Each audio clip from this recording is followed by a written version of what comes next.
And today I did a kind of review slash I'm gonna try this on my face first before I do anything with it for the PixiGlow palette, and this is the look I created. And yeah, so if you want to see how I did this, keep watching. Alright, I'm gonna start off by moisturizing my face. And I'm using Yes to Tomatoes Clear Skin Daily Balancing Moisturizer.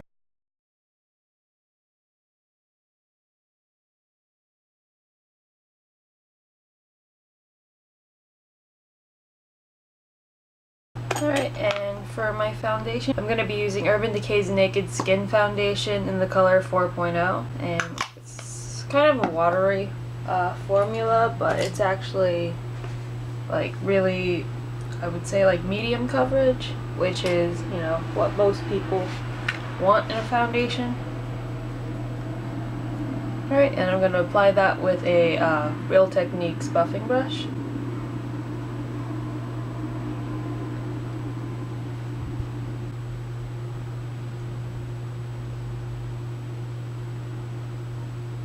For my concealer, I'm going to be using Benefit's Erase Paste in the medium number 2 color. I'm going to be applying that with a Sonia Kashuk dome slash crease brush. This is like $5 at Target, but it's a really good brush. And it's really perfect for like blending out concealer or just, you know, well, your crease really. It has a multitude of purposes.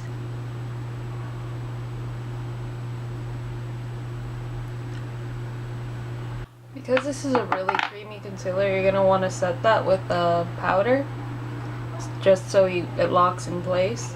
I'm going to be using Lipsy's Aphrodite powder.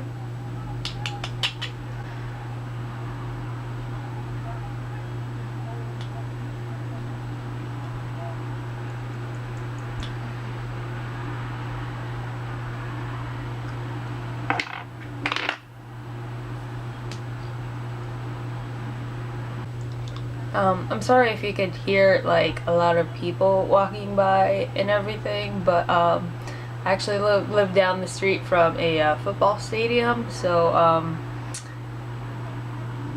you know, it's Sunday, so there's a lot of people going by. For my contour, I'm going to be using Too Faced's Chocolate Soleil bronzing powder. I'm just going to be taking a buffing brush to put that on. Oh, by the way, for my powder brush, I used a Sephora Professional powder brush. It's the number 50. I think these are now like airbrush brushes now, but don't quote me on that.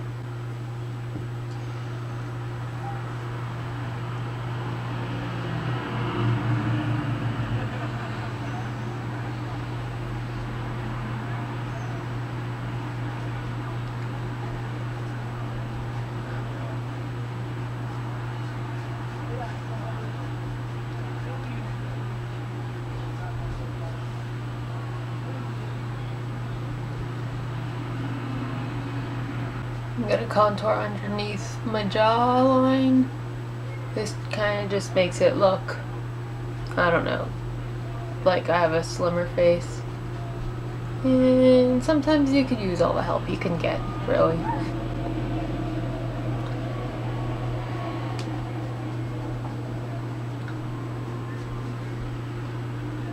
Up on my temples. Alright, before I go in with a like an eyeshadow primer or anything, because I have such oily lids, I like to dab it with like a tissue first, just kind of make sure like that if there's any moisture, kind of like excess moisture from my moisturizer or say my foundation or anything like that, or even my concealer, like that comes off. Alright, and for my primer, I'm going to be using Urban Decay's Eyeshadow Primer Potion in the original color.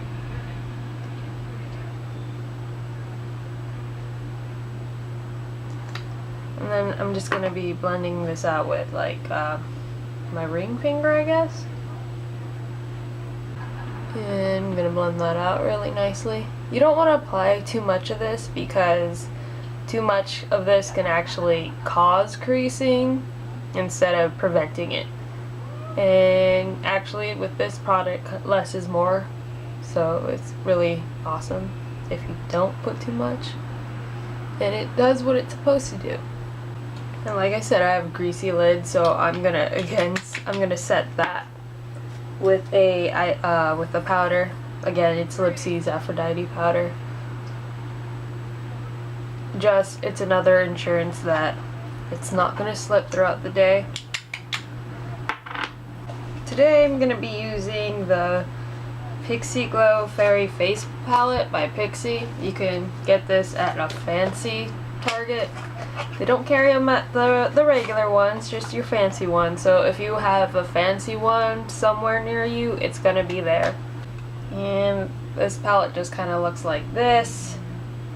You got your lip glosses, like a blush, highlighter stuff, brushes, these little paddle thingies that aren't very good, and these eyeshadows, which are nice.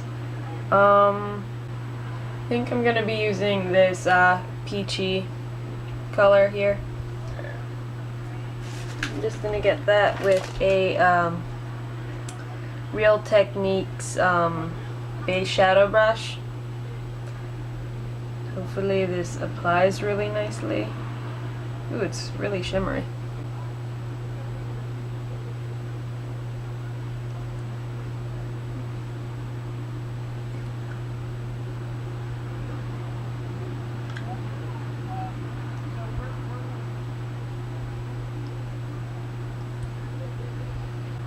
Alright, and then I'm going to take the next color over, which is this nice pinky shade. Just going to kind of put that on the outer third of my lid. And hopefully it shows up. But it looks like it's showing up lighter than it looks in the pan. So I'm not sure how I feel about that right now.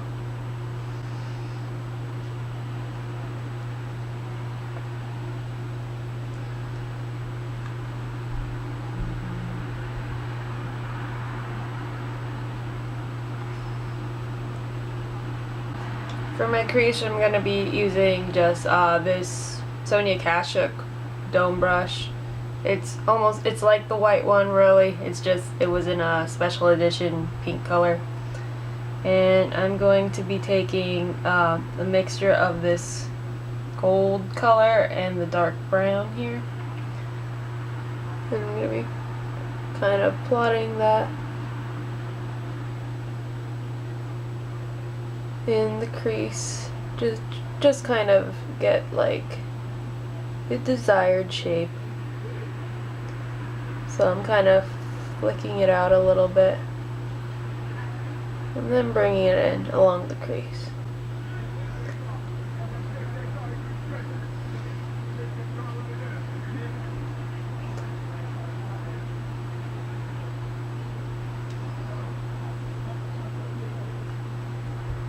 Alright, then I'm going to be taking Urban Decay's 24/7 Glide On Eye Pencil in Zero. It's just the black one.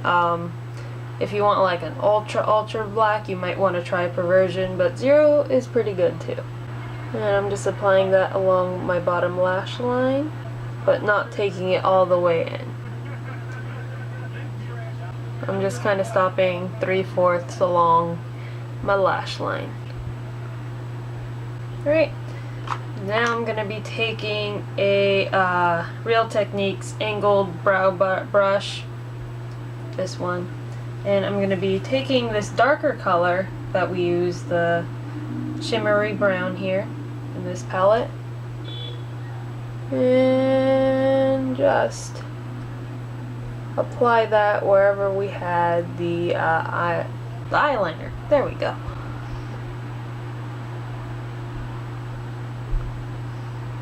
Just so it's not like a harsh black, since we are doing more of a little romantic look, I guess. I don't know. somebody said these colors were romantic at some point, and I don't know. They're probably not. I'm actually really sad that that dark color didn't turn out to be like a plum, because on the box it looks plummy to me. And I like plums, because who doesn't want a plum color in their makeup set? Alright, now I'm going to be taking Pumpkin and Poppy's Debonair Cream Eyeliner, and it's a really dark blue color. And just apply that along the lash line. And this is a Ben Nye FB2 brush. And I'm kind of flicking that out because I like to flick out eyeliner. And then I'm going to be setting this with another Pumpkin and Poppy product. This is the I Put a Spell on You eyeshadow pigment from the I Put a Spell on You collection. I'm going to be using this Sephora two-ended brush and using the flat eyeliner side for that, and apply that along the lash line and along where the liner is. Just keep on eyelining or going over that. And then to open up the eyes a little bit and just wake it up, I'm going to be using the Anastasia Beverly Hills Highlights Matte and Chamomile thing. Came with the eyebrow kit. And just apply that along my waterline. Actually, I'm gonna use the lightest color in the PixiGlow palette, which is a nice champagne color, and just to give it a bit more shimmer. From a blush, I'm just gonna be trying out the blush from this palette. Just gonna blend that together and apply that to the back of my cheek so the color isn't so concentrated, and just kind of bring it forward. I really actually like this blush color, so I think the big highlight out of this palette for me is the blush. For my lips, I'm gonna be using a combination between the Revlon Just Bitten Kissable Balm Stain and the color Smitten. Looks like that. It looks like a big chunky crayon. And to just kind of make sure it stays on, because it's not like more like a stain than it is a balm. So it has really good color payoff, but it didn't stay all day. I'm going to be using this lip liner crayon from Sephora and just lightly line my lips and fill them in. And then I'm applying the balm stain right over it, and I'm gonna use the darkest lip gloss that's here, that one. It's nothing, it doesn't look like it's anything too significant. Like, it's not very glossy, doesn't look like it's adding a lot of color either. For my mascara, I'm just gonna be using the Lash Stiletto Waterproof color by Maybelline. This is in Very Black. And that's all for my look today. The PixiGlow palette, which I used in this tutorial thing, you could get this at your fancy Target near you. Not your regular run-of-the-mill one. It has to be a fancy one, because I had to go like 2 cities away to find the fancy makeup section. And it's alright. For $34, it's kind of a bust though, but has very nice packaging. There's Tinkerbell on it, so if you're a Tinkerbell fan, maybe. Here's what I did with it, and yeah, check that out, or check it out. You could they actually have like a tester there at the store, so you could try it out kind of on your hand before you purchase it. And yeah, thanks for watching.